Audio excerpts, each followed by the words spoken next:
आज़ाद कश्मीर की सूरत हाल पर हम बात करेंगे। फिर कुछ इसराइल के मामले में नई डेवलपमेंट्स आई हैं अमेरिका से, इसराइल से, पाकिस्तान से, कतर से, वो मैं आपके सामने रखूँगा। और फिर इमरान खान साहब के हवाले से इम्पॉर्टेंट खबर है। सबसे पहले आज़ाद कश्मीर में बात करते हैं, लेकिन मेरी आप सबसे गुजारिश है और एक दरख्वास्त है ज़ाती हैसियत में कि हमारा मुस्तफ़ा बीमार है, तारिक मतीन भाई का बेटा, और वो काफ़ी लंबे अरसे से बीमार है। अल्लाह रब्बुल इज़्ज़त से दुआ करें कि वो अपना ख़ास रहम फरमाए, अपनी ख़ास मेहरबानी फरमाए। मैं भी दुआ कर रहा हूँ, आप सबसे भी गुजारिश है। और नाज़रीन, अब आ जाएँ आज़ाद कश्मीर की जानिब। तो आज़ाद कश्मीर में राब्ते का ब्लैकआउट हुआ था 28 तारीख को। 29 को इन्होंने ऐलान किया था कि हम अवामी एहतजाजी तारीख उठाएंगे, हमारे जायज़ मुतालबात हैं। एस्टेब्लिशमेंट यहाँ पे गंद मारना बंद करे, अवाम को हुक्मरानी का हक दिया जाए। जमहूरियत के लिए बात कर रहे हैं, अपने हुकूक के लिए बात कर रहे हैं और पुरअमन एहतजाज कर रहे हैं। तो एक दिन पहले ही इंटरनेट बंद कर दिया गया। वहाँ पे तमाम राब्ते बंद हैं, इंटरनेट बंद है, मोबाइल फ़ोन बंद है, बाकी सर्विसेज भी बंद हैं। आप अगर कश्मीर में हैं तो आपके लिए बाहर इंफॉर्मेशन निकालना बहुत मुश्किल है। लोग बड़ी मुश्किल से वहाँ से इंफॉर्मेशन बाहर निकाल पाते हैं और बहुत कम ऐसा बंदोबस्त है कि मालूमात जल्दी से अब राय रास्त आ जाएं। अब हुआ यह है कि आज़ाद कश्मीर से रिपोर्ट हो रहा है कि लगातार जगह जगह फायरिंग हो रही है और पूरे आज़ाद कश्मीर के अंदर शेलिंग और फायरिंग जारी है। दूसरी जानब से मुजाहिरीन जो है वो पथराव करते हैं पुलिस के ऊपर, सिक्योरिटी फोर्सेस पे, एफसी पे, रेंजर्स पे।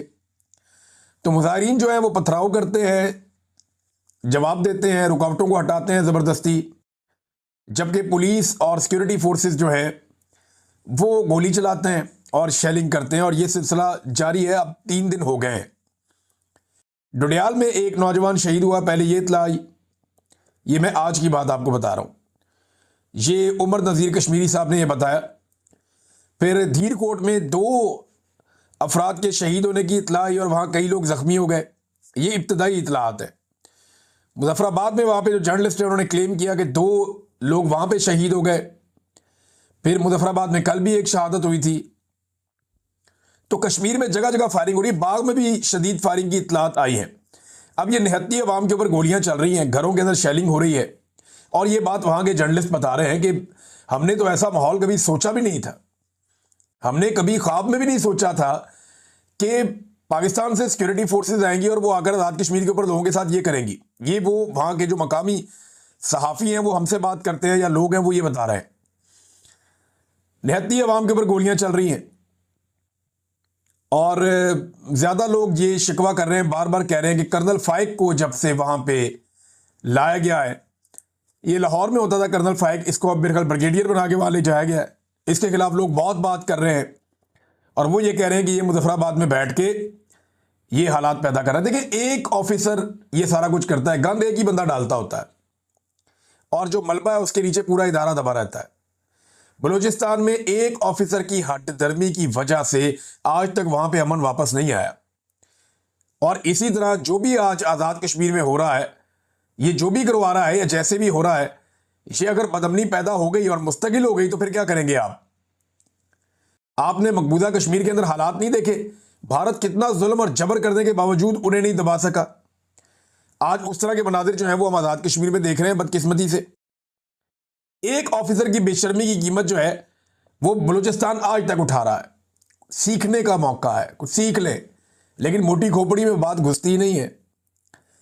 अब नाजरीन, जो मुतज़ाद इतलात आ रही हैं और अनकन्फर्म्ड इतलात है, अभी तक ये कन्फर्म नहीं है, लेकिन जो एक तंजीम है अवामी एक्शन कमेटी, उनके जो पेजेस हैं उनके ऊपर जो खबरें आ रही हैं वो बड़ी खौफनाक हैं। और ये जो खबर है ये सुराब बरकत साहब ने भी शेयर की और कुछ लोगों ने की। तो ये खबर बता रही है कि अब तक 11 अफराद शहीद हो गए हैं और लगभग 150 के करीब अफराद जख्मी हो गए हैं। ये इनको गोलियां मारी गई हैं। और अगर ये हो गया तो इसका मतलब है तो 26 नवंबर वाला काम हो गया आज़ाद कश्मीर में भी। कश्मीर में और पाकिस्तान में फ़र्क ये है कि पाकिस्तान में गोली चलती है या गोलियां चलाई जाती हैं तो लोग वो जगह छोड़ जाते हैं, वहां से अपने जख्मियों को उठाते हैं, वो जगह खाली हो जाती है। लेकिन आज़ाद कश्मीर में लोग इलाका खाली नहीं कर रहे। लोग अपने जख्मियों को हटाते हैं, थोड़ा पीछे हटते हैं, दूसरी तरफ से फिर आते हैं। क्योंकि वो हर हाल में इस लड़ाई को जीतना चाहते हैं। वो ये चाहते हैं कि पुरअमन तरीके से रियासती जबर का मुकाबला करते हुए किसी ना किसी तरह अपने हुकूक हासिल कर लें। एक तरफ मुज़ाकरात की बात की जाती है, दूसरी तरफ स्टेट बुलेट चलाई जा रही हैं, लगातार गोलियां चल रही हैं, और उसके अंदर बाकायदा अब तो विजुअल्स आ रहे हैं कि लाशें पड़ी हुई हैं, बंदे उठा के ले जाए जा रहे हैं। एक जगह से विजुअल्स आए, वहां पे वो पुलिस वाले को गोलियां लग गई। एक दो पुलिस वालों को बताया जा रहा है, एक के तो विजुअल भी मैंने देखे, उसको गोली लग गई, वो बेचारा पड़ा हुआ है वहां पे, और जो मुजाहिरीन है वो उसे अपने कंधों पे उठा के अस्पताल पहुंचा रहे हैं। और मुजाहिरीन ने बताया कि जनाब ये पुलिस वाला एफसी को मना कर रहा था कि गोलियां मत चलाओ, एफसी ने इतनी गोली चलाई इसको भी गोली लग गई, और अब ये पुलिस वाला डाल दिया जाएगा मुजाहिरीन के खाते में जो उसको अस्पताल पहुंचा रहे हैं। जो अवामी एक्शन कमेटी के एक रहनुमा है, उन्होंने बताया और मीडिया के ऊपर बताया कि सीएमएच के अंदर हम लेकर गए अपने जख्मियों को, डॉक्टरों ने इलाज करने से इनकार कर दिया, और उन जख्मियों में से भी एक शहीद हो गया। और वो सर पकड़ के बैठे हुए थे कि ये क्या हो गया, डॉक्टरों ने तो हलफ लिया इंसानी जान बचाने का, वो कैसे कह सकते हैं कि हम इसका इलाज नहीं करते और हम इसका ख्याल नहीं रख सकते। अब वो बंदा शहीद हो गया, उसके ऊपर भी बड़ा गमो गुस्सा है। बार बार पुलिस वाले भी मना कर रहे हैं, लेकिन सिक्योरिटी फोर्सेज जो बाहर से आई उनको समझ नहीं आ रही। इस्लामाबाद पुलिस के बहुत सारे एहलकार यरगमाल बन गए, शहरियों ने उनको पकड़ लिया। वो डरे हुए थे, लेकिन उसके बाद शहरियों ने उनको बाहिफाजत वहां से निकाला और इस्लामाबाद का रास्ता दिखाया कि जनाब आप इस्लामाबाद वापस जाएं, आपका यहाँ कोई काम नहीं है, हम यहाँ पे एहतजाज कर रहे हैं यहाँ की जाली हुकूमत के खिलाफ, और उनसे हम अपना हक लेंगे। आपको याद होगा नादरीन, इस्लामाबाद में जब 25 नवंबर की रात काफिला पहुंच रहा था, 25-26 की रात, तो उस वक्त खबर आई थी कि 4 रेंजर्स एहलकार हमारे जो है वो शहीद हो गए। अब हमारे जो रेंजर्स एहलकार वहां पे शहीद हुए थे ना, वो एक तेज रफ्तार गाड़ी ने उनको टक्कर मारी थी और हादसे के अंदर शहीद हो गए थे।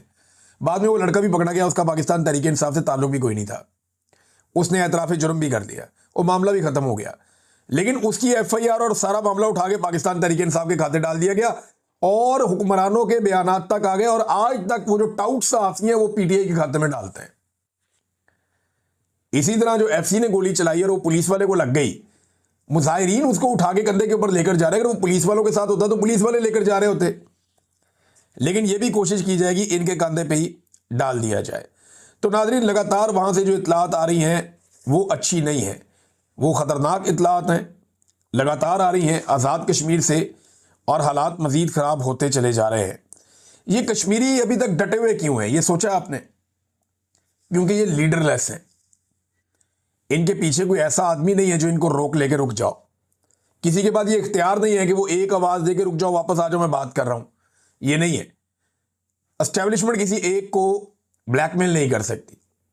यानी मिसाल के तौर पे इनके साथ गंडापुर नहीं है, यानी इमरान खान साहब गंडापुर को बंदे देके भेजते हैं अपने, वो 1-1.5 लाख बंदा, और ये इतने 1-1.5 लाख बंदे नहीं है, ये हर जगह थोड़े थोड़े लोग निकले हुए हैं, कहीं पे 10,000, कहीं पे 15,000, कहीं पे 5,000, कहीं पे 25,000, ये ऐसे अलग अलग जगहों पे निकले हुए और बहुत सारी जगहों पे निकले हुए हैं।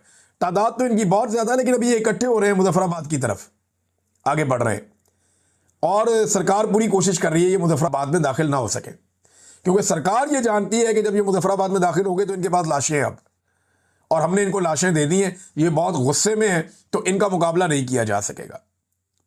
लेकिन लोग बार बार ये तलकीन कर रहे हैं तमाम रहनुमा कि पुरअमन रहें, पुरअमन रहें, हमने झगड़ा नहीं करना। जहां पे भी पुलिस वाले, एफसी वाले इनके काबू आते हैं, ये उनको मारते नहीं है, उनको निकालते हैं, रास्ता देते हैं। तो ये बड़ी पॉजिटिव चीज़ है और इससे सीख के आगे बढ़ना चाहिए। अब गंडापुर साहब का देखें ना, पाकिस्तान में क्या हुआ, गंडापुर साहब गए, डी चौक पहुंचे, क्योंकि एक लीडर था, गोली चली, वो निकल गया फौरन, गोली चल गई, भी निकलो, गोली ना लग जाए, तो गंडापुर निकल गया वहां से। गंडापुर के निकलते ही अवाम ने कहा लीडर भी चला गया, सब खत्म हो गया, हमने करना क्या है यहाँ पे, गोलियां अंधाधुन चल रही हैं, तो लोग भी चले गए।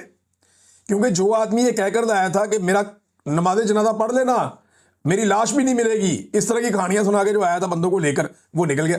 तो अगर गंडापुर कश्मीरियों की क़यादत कर रहा होता तो आज वो भी घर चले जाते वापस।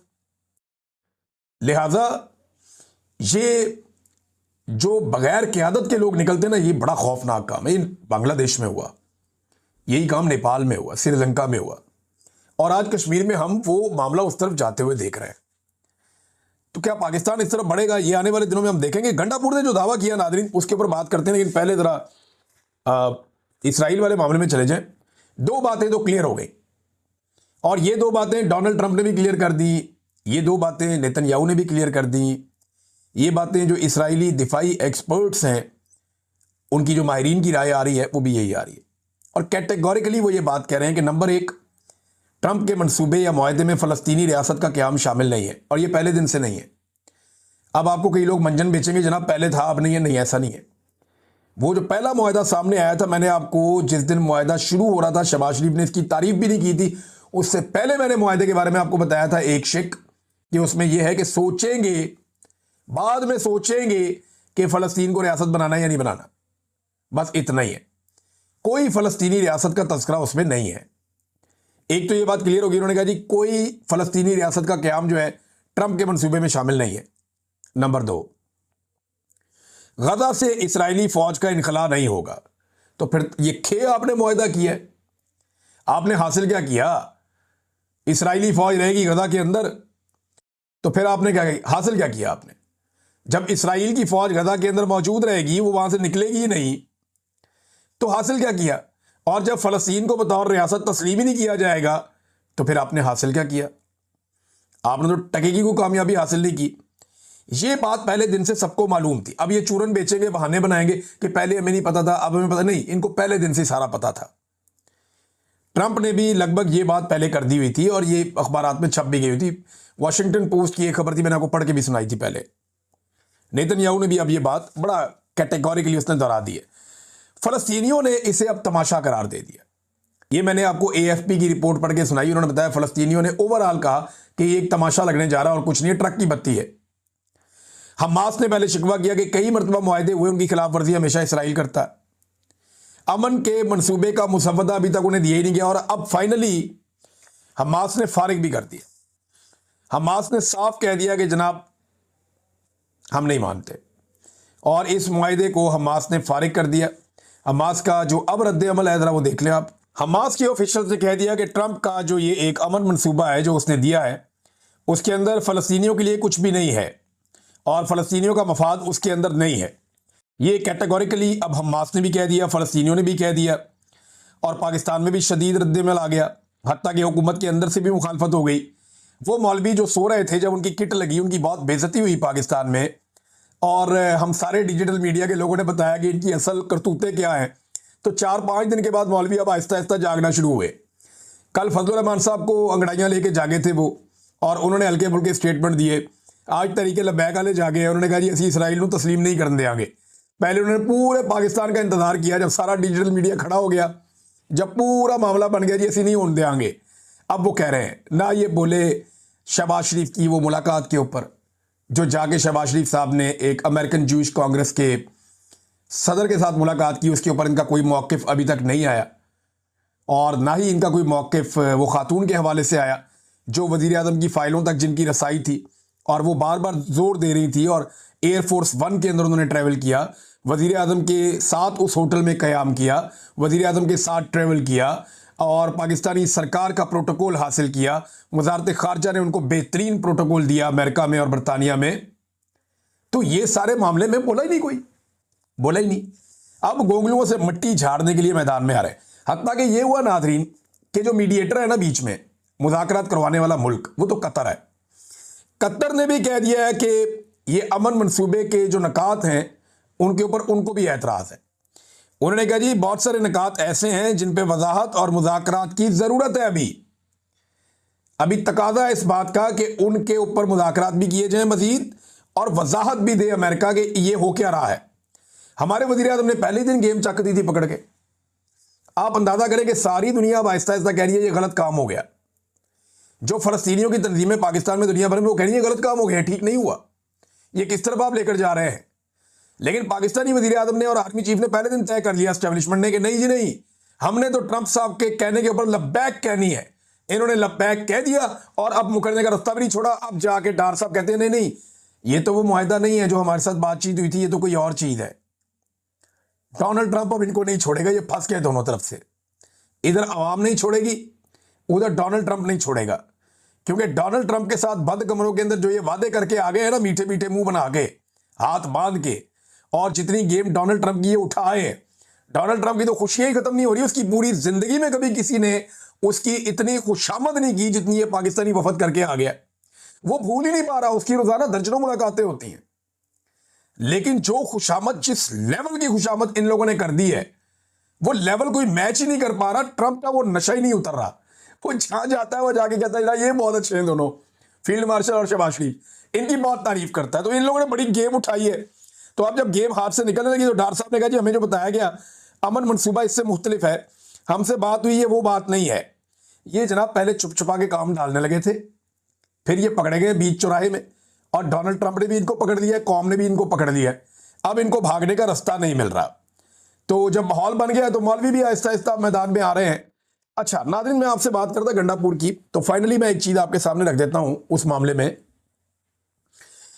गंडापुर ने दावा किया कि अलीमा खानम एजेंट है बकौल गंडापुर के मिलिट्री इंटेलिजेंस की। मैंने मिलिट्री इंटेलिजेंस के ऊपर रिसर्च की, वैसे मुझे पहले भी पता था, लेकिन मैंने कहा जरा निकाल के देखते हैं वंस अगेन। तो मिलिट्री इंटेलिजेंस का जो इदारा है, ये आईएसआई की तरह का, जैसे आईएसआई एक इदारा है ना, वो वजीर आजम के अंडर काम करता है। मिलिट्री इंटेलिजेंस जो काम करती है ये जीएचक्यू के यानी आर्मी चीफ के अंडर होती है। यानी आर्मी चीफ के जेरे कमांड एक इदारा है या एक एजेंसी है जिसका नाम है मिलिट्री इंटेलिजेंस। उस मिलिट्री इंटेलिजेंस ने एक एजेंट भर्ती की हुई है बकौल अली अमीन गंडापुर के अलीमा खानम। और अलीमा खानम वो वाहिद खातून है जो आर्मी चीफ के ऊपर तनकीद करती है। इस पूरी जमात के अंदर अगर कोई खुल खुलाकर आता है आर्मी चीफ के सामने तो वो अलीमा खानम है। इमरान खान का आर्मी चीफ के बारे में जितने बयान आते हैं उनमें 90% जेल से बाहर लाने वाला कौन है? अलीमा खानम। यह आपको अजीब नहीं लगता कि आर्मी चीफ के जेरे इंतजाम या उनके जेरे कंट्रोल या उनके अंडर चलने वाली एक एजेंसी की एक एजेंट आर्मी चीफ पे बार बार अटैक करे, उन्हीं को रगड़ा दे? ये कोई बात समझ आती है? तो गंडापुर की जैसे वो बात समझ नहीं आती ना कि इतने सारे पहाड़ क्रॉस करके 8 जिले क्रॉस कर लिए और रातों रात पता नहीं कौन सा कारनामा कर दिया सुपर ह्यूमन बीइंग बन के, जैसे वो बात समझ नहीं आती ना, ऐसे ये बात भी समझ नहीं आती कि ये कैसे हो सकता है कि पूरे मुल्क में या पूरी पार्टी में एक ही एजेंट है मिलिट्री इंटेलिजेंस की, और वो मिलिट्री इंटेलिजेंस को जो हेड करता है उसके बॉस के ऊपर डायरेक्ट तनकीद की। हाउ इज इट पॉसिबल यार, फॉर गॉड सेक। गंडापुर साहब लोग मासूम जरूर हैं, पाकिस्तानी बहुत मासूम है, हमारे पश्तून भाई भी बड़े मासूम हैं, लेकिन बेवकूफ नहीं है, पागल नहीं है, दिमाग हमारा काम करता है, इतना तो हमें पता चल जाता है, और ये थोड़ी सी रिसर्च से चीजें सामने आ जाती हैं। तो ये एक और कहानी इन्होंने सुनाई, और हर कहानी के अंदर एक अजीबोगरीब नया एंगल होता है गंडापुर साहब की, समझ से बाहर। बहरहाल ये इमरान खान साहब जाने और गंडापुर साहब जाने और अलीमा खानम साहबा जाने और पाकिस्तान तहरीक इंसाफ जाने, हमारा काम है चीज़ें आपके सामने रखना, उनके ऊपर एनालिसिस करना। मैंने ये चीज़ें आपके सामने एज इट इज़